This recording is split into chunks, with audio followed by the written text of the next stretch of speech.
Hi everybody, thank you for pressing play on my video today. It's Caroline here from craftycarolinecreates.blogspot.co.uk. Today's project is this really beautiful gift box which I've made using one of my favourite stamp sets ever, I think. This is Watercolor Wings, which I featured quite a bit a while ago. I haven't really used it recently, so I've pulled it out again. If you've not seen this stamp set before, go and check out some of my older videos, including a how-to on how this works. It's a triple step stamp, very hard to say. I'll link all those videos below in the down bar. And the box itself opens up like that. Okay, I think it's really quite a pretty box. You can fit a lot in here as well. It's quite a decent size. So let's get started on making it. First thing you are going to need is a piece of cardstock that is going to be the colour you want your base to be. So the example is mint macaron and tip top taupe. I'm going to use one today that has a smoky slate base with a sauce saffron lid, so greys and yellows. Watercolor Wings, as I said, is the gorgeous stamp set we are going to use, and we're going to start with this little stamp here, which is just 3 little dots. Can you see that? Really good little background making stamp, and some tone on tone stamping using matching smoky stick ink. And all you're going to do is use that to stamp all over your piece of cardstock. I don't think I mentioned it, but the cardstock measures 11 inches by 8 1/4. Okay, so I've done that ahead of time just to save some time on camera, so you can see how I've just stamped randomly all over there. Okay, the next thing we are going to bring in is a piece of sauce saffron cardstock. This measures, what does it measure? 8.5 by 6 3/8 of an inch. Sorry, I couldn't see where I'd written that down for a second. So this is going to be our lid. We're going to need 2 of these. So everything that I do on this bit, you need to do twice.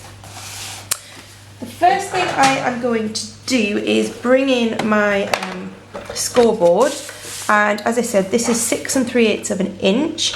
So at 3 1/4 inch, I'm just going to put a tiny little mark. So that's approximately the centre of my cardstock. And we are then going to stamp this, again using our Watercolor Wings set, using this stamp down the side here, which is just a really pretty little dotty stamp set. Again, it's tone on tone stamping, so I have matching sauce saffron ink. And using that little mark as a centre line, we are going to stamp all the way across the middle of this. Now, because this is photopolymer, that makes lining that up super simple. Okay, so I know this is my centre, so I'm just going to start roughly there. So what I want to do is, because I know the measurements it's not exactly the centre, I'm just going to start sort of 1 dot to the left, okay? And a little pattern like that can then line up, because it's photopolymer and it makes that easy to line that up, and another set, and then a final set down here at the bottom. You can see how the photopolymer made that really easy to make that long continuous strip of dots. Okay, that is our stamping done for now. So I'm going to bring back in my scoreboard. And we will start with the piece that's going to be the lid, and we are going to score this along the long side to begin with at 3.5 inches and at 5 inches.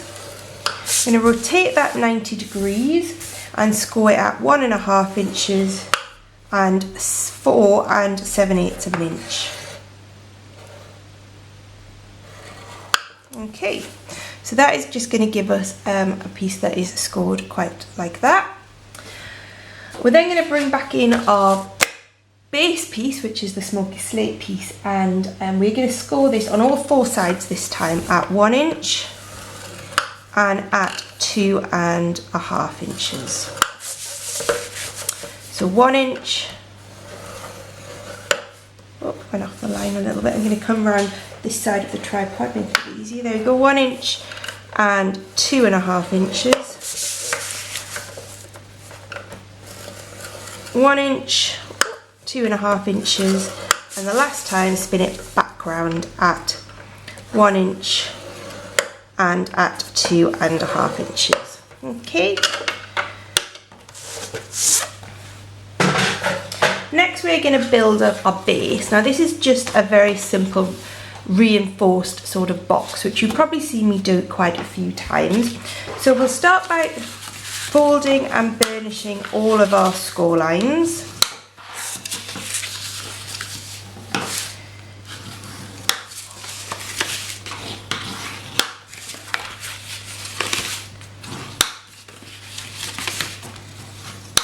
There we go.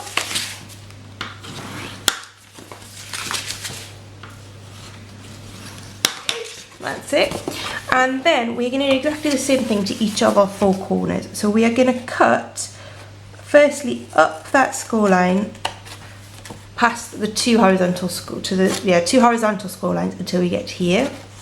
Then we're going to do the same on this score line. So again, cut up there. Okay. And then we're going to cut the very end bit off completely, like that. And then we are going to just cut the bottom off here. So what we've basically done is cut an L shape off each end, and we made a little flap. You've probably seen me done this quite a few times. I do like making boxes that have a base that is reinforced. It just gives them a bit more stability and a bit more rigidity. So we're going to do that on each corner. So up and up our first 2 score lines, cut off completely the end and then the base, like that, and then just notch out that piece.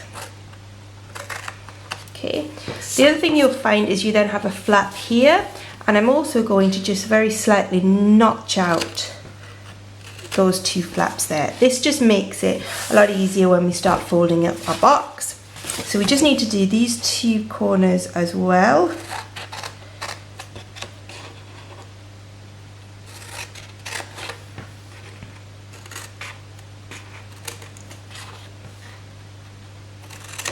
That's our inverted L cutter. We will snip these 2 corners like that.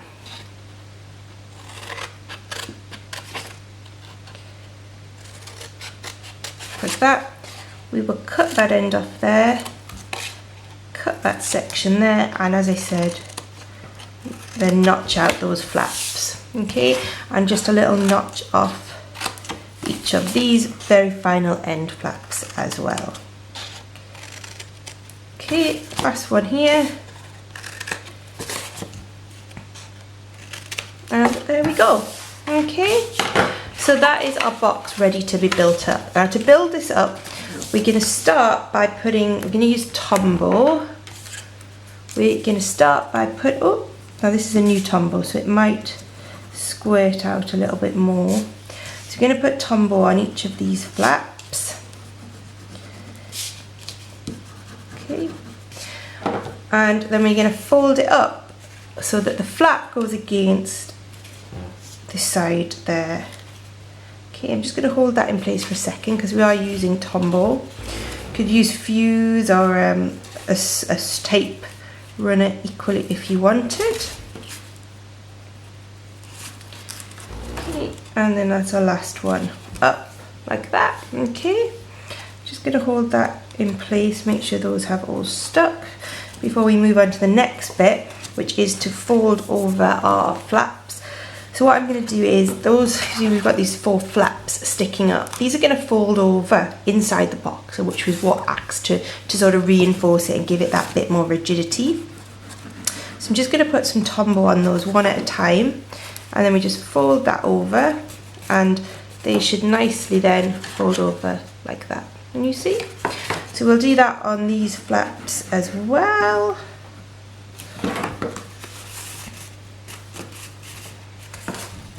Okay, this one here. Go, and finally this flap here. There we go. You can always get your bone folder in to help really push those down if any of them are peeling up a little bit. Okay, so it just gives you a nice reinforced box, and it covers up some of the flaps inside as well. Okay, so now to make up our our lid, remember you're going to do this twice, so we'll start by folding and burnishing our score lines.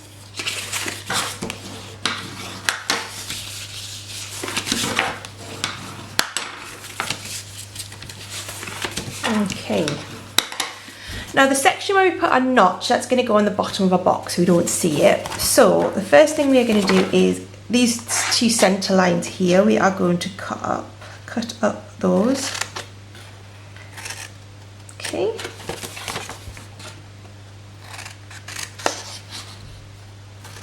Okay. And then the bit where the notch is, we need to cut off these two flaps here.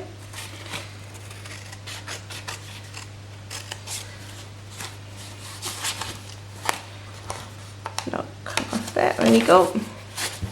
And the other side the same. Okay. And then these two flaps, we're going to do quite a serious notch out of these. So you want it to take quite a lot off. You will see why in a moment, but you almost want to make them into triangles, not sort of just a slight notch that we sometimes do. Okay. The last thing we are going to do is we are going to cut diagonally from this corner to the edge of the box there. I can use your trimmer to get this really accurate and perfect, but as you know, I like quick crafting. With some sharp scissors, I find it easy just to go across like that, and the same on the other side, like that. Okay. Now what you need to do is just fold it up and just check that you have cut that chamfer strong enough. You see, sharp enough. You can see it, I'm not sure if it's picking up very well, but on here when I fold it up I can still see a little bit of that flap. So I'm going to go back in with my scissors and just make that a little bit of a sharper angle, which means that now when I fold it up, all I can see is the side of my box pretty much. Don't have any flaps peeking out. Same on the other side, and that one I seem to have cut all right initially. So we will put some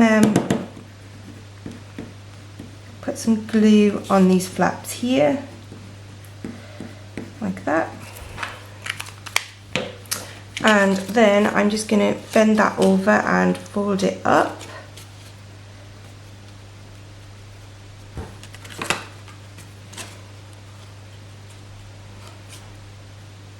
Okay, fold those into position. Okay, and those are then glued, and that we can see becomes our flap. Okay, as I said, you need to do that twice. So in Blue Peter style, this is one. These are ones that I prepared earlier. Okay, and what I also want to do is on this box flap is just cut a very fine chamfer on there, just to make sure we don't get any overlap when we stick it onto our box. Okay. So to build these up, I'll just show you how it's going to work. So these two pieces are going to slide in like this, and they are effectively going to become our lid, which will close up like that. As you can see, you can still see a little bit on this one, the one I made earlier, needs to have a little bit cut off so we don't see it poking out underneath the box. Just try that again, much better. Oh, it's upside down. There we go, much better. I was thinking, why don't they match up? There we go, a little much better actually. Trim this one down a little bit more. I can still see them there.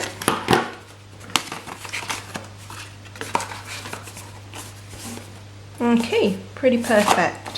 So now these two flaps here need to have some tumble added to them. So we'll do this one first. So we are, as you can see, we are pushing that box up to the score line, and then I find if you just close the lid over it, make sure it's in the right position. We'll do the same on the other side.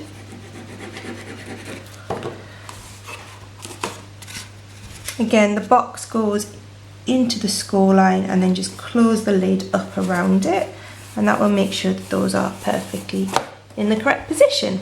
Okay. I started doing a belly band or something for it, but it actually stays closed really well on its own. So what I then did was did the 3-step stamping. We're using these 3-step sets. And just like on the example I showed you where I heat embossed this one in gold, this one I have heat embossed it using silver heat embossing powder. The colours are so saffron and delightful Dijon for the edge, and then that silver embossing. How gorgeous is that? And I also have a piece of, this is actually Whisper White that I just stamped completely in Versamark and then heat embossed over the top. This one actually uses the gold foil, but I didn't have any silver foil left, so I sort of did my own little version using heat embossing. So we are going to start by Tombow on the back of our foil butterfly.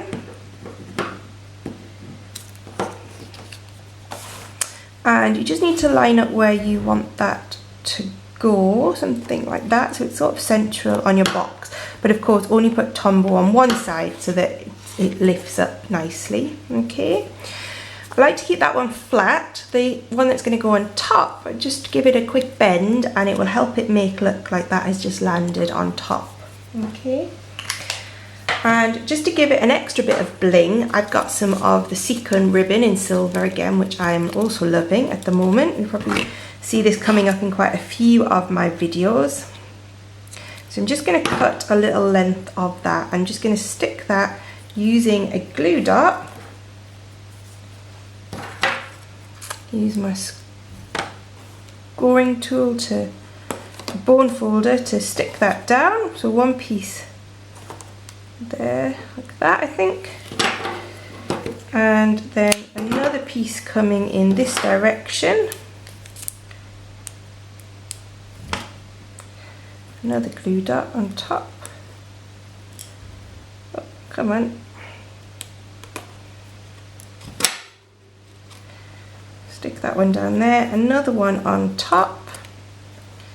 Okay, sort of going in the opposite way. And then I'm going to stick my butterfly down on top again using glue dots. I'm going to put one on its head and one a bit lower down, like that, and one in the middle. Is that stuck? There we go. And then just come in and press that down. And I think we're pretty much just about done. So let me clear all this out of the way and I will show you those two super cute little gift boxes. Hope you give it a try. If you'd like to buy me Stampin' Up products, please don't hesitate to get in touch. Thanks for watching. Bye bye.